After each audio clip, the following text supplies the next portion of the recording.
ஒன்று கவனிச்சிங்களா, நேற்று தான் அக்னி நட்சத்திரம் ஸ்டார்ட் ஆகுது. இந்த அக்னி நட்சத்திரம் ஸ்டார்ட் ஆகி முதல் நாள்லேயே ஆலங்கட்டி மழை பெய்யுதுங்க. அதுவும் எங்க, திருச்சியில். அட இது என்ன ஆச்சரியமா இருக்கு அப்படின்னு கேட்டிங்கன்னா, அதில் எந்த ஆச்சரியமும் இல்லை, இது இயற்கை தான் அப்படின்னு சொன்னால் எவனாவது சொன்னால் என்ன நினைப்பீங்க நீங்கள்? ஆனால் அதான் உண்மை. காரணம் என்னன்னா, வெப்பநிலை வேறுபாடு காரணமாக மேல் வளிமண்டலத்திலிருந்து கீழ் வளிமண்டலத்துக்கு குளிர்காற்று வெப்பம் இருக்கும்போது வந்துச்சுன்னா இந்த மாதிரி சூறக்காற்று உருவாகும்.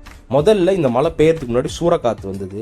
ரெண்டாவது முகப்பு மோதல், அதாவது ஃப்ரோன் கொலிசன் அப்படின்ற வெப்பம் உள்ள ஒரு பகுதி குளிர்ந்த காற்று மோதும் போது மேகங்கள் வேகமாக உருவாகி கனமழையாகவும் வருது, பனித்துகள்களாகவும் செதறுது.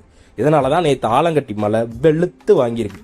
இதனால் பல இடத்துல மரம் சரிஞ்சு கயிறு கம்பியெல்லாம் அருந்து 4 மணி நேரத்துக்கு மேலே கரண்ட் வரலைங்க. இப்படி ஒரு 10 நாள் பேஞ்சதுன்னா கோடை சூப்பராக போகும்.